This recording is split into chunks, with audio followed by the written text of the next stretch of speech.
Selamat pagi, Bapak Ibu, jemaat yang Tuhan Yesus kasihi, dimanapun saudara berada pagi hari ini, bersama saya lagi, Pendeta William Hermon, dalam renungan pagi hari, rempah, saya senang melayani saudara. Mari kita membuka Alkitab dari Roma pasal yang ke-13, ayat yang ke-13. Kita membacanya, demikian firman Tuhan.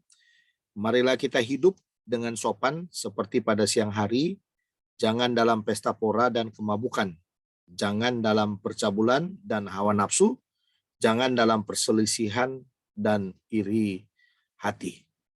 Saya rasa bagian ini penuh dengan kata jangan, ya, penuh dengan kata jangan.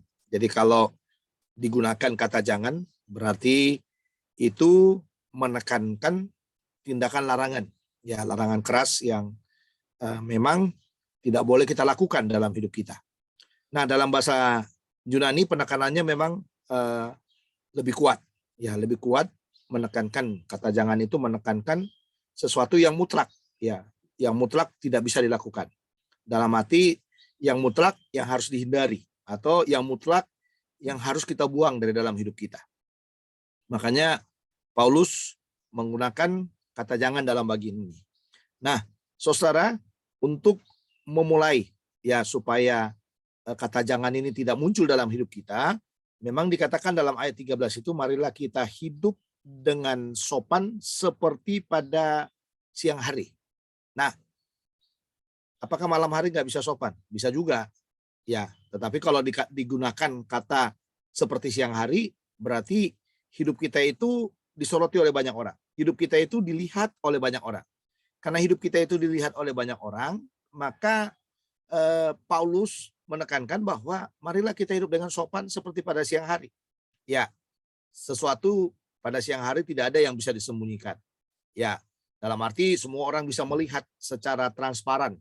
Ya, kita ini bisa saling melihat secara transparan. Nah, makanya dalam tekanan ini Paulus sebenarnya sedang menekankan bagaimana kesopanan itu benar-benar menjadi etika yang kita tunjukkan di tengah-tengah dunia ini. Karena dikatakan di dalam bagian terakhir dari renungan kita pada hari Jumat yang lalu, dikatakan kita harus mengenakan perlengkapan senjata terang.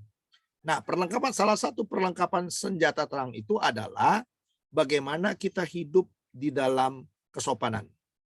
Ya, jadi sopan. Sopan berarti kita menjaga cara bicara kita, cara berjalan kita, cara kita memandang orang, cara kita memperlakukan orang, itu perlu dengan kesopanan, saudara. Ya, kita harus melihat ini orang ini orang yang patut dihargai apa enggak. Saya sedang berbicara dengan siapa. Jangan selalu saudara menganggap ya saya. Kita sudah berbicara dengan orang yang lebih hebat dari kita, kadang-kadang kita menganggap masih saya. Seolah-olah memang kita ini seperti orang yang sangat hebat sekali. Sehingga orang yang hebat yang mungkin mendengarkan kita, dia akan berpikir dalam hatinya, orang ini tahu nggak ya apa yang dia maksudkan? Orang ini mengerti nggak ya dengan siapa dia sedang berbicara? Nah, makanya saudara perlu dengan sopan, perlu dengan tata krama, perlu dengan etika, perlu dengan cara-cara yang baik di dalam kita berbicara, dalam bertindak, dalam memperlakukan seseorang. Nah, itulah senjata terang kita. Makanya Paulus katakan, marilah kita hidup dengan sopan. Ya. Nah, untuk bisa sopan, yang harus kita hindari ya, supaya kita tetap sopan, yang harus kita hindari itu tadi itu yang jangan itu. Ya, yang dikatakan jangan dalam pesta pora dan kemabukan. Kalau orang udah pesta pora kemabukan masih ada sopan? Nggak ada sopan di pesta pora dan kemabukan. Ya, apalagi kalau udah mabuk, saudara. Ya, ngomong aja udah susah. Ya, bicara aja sudah susah, jalan aja udah susah. Ya, melihat orang aja udah susah. Ya, lalu yang berikutnya dikatakan, jangan dalam percabulan dan hawa nafsu. Digandeng itu, saudara. Jadi tadi pesta pora dan kemabukan itu pasangannya. Lalu yang berikutnya percabulan dan hawa nafsu. Ya, apakah ada kesopanan di sana? Nggak ada kesopanan. Kalau orang sudah berbuat cabul, hidup dalam hawa nafsu, apakah dia masih bisa sopan? Nggak bisa sopan. Ya, tidak bisa sopan di sana.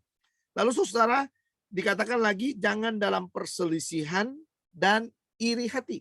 Jadi pasangan perselisihan itu adalah iri hati. Jadi orang yang sudah berselisih pasti iri hati. Pada waktu kita melihat orang-orang yang mungkin kita nggak suka, ya kita nggak senang, kita berselisih dengan dia, kita akan melihat saudara, akan muncul iri hati tertentu pada waktu orang itu berhasil, pada waktu orang itu mungkin kita lihat lebih dari kita, nah kita akan iri hati untuk orang itu. Nah makanya saudara, dalam bagian ini mari kita belajar. Inilah senjata terang kita, hidup dalam kesopanan itu.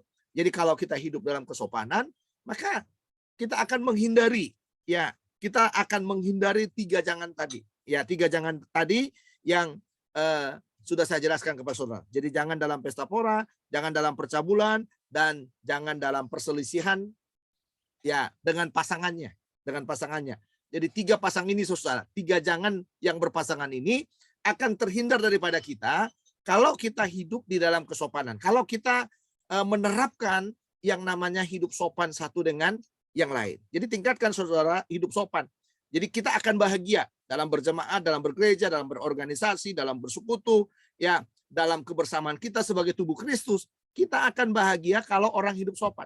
Nah, cara satu-satunya supaya sopan itu tadi, hindari 3 jangan itu, dan saya sarankan kepada saudara supaya kita bisa hidup dalam kesopanan, jangan pernah mau lebih hebat dari orang lain. Jadi saudara hidup merendah.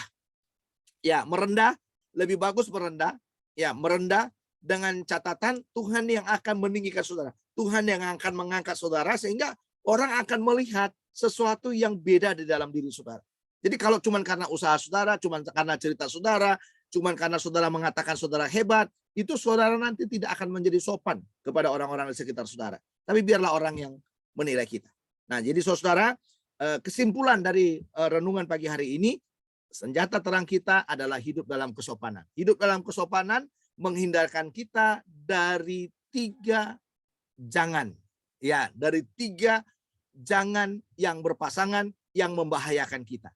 Dan Tuhan mau ya kita supaya kita boleh merendahkan hati kita. Yang lebih baik rendahkan hati saudara di hadapan orang-orang, di hadapan mereka yang selalu berhubungan dengan saudara, rendahkan hati saudara supaya kelihatan otoritas Kristus yang lebih dalam lagi yang akan menolong saudara. Tuhan Yesus memberkati, mari kita berdoa. Bapa dalam surga, tolong kami supaya kami hidup dalam kesopanan lagi hari ini.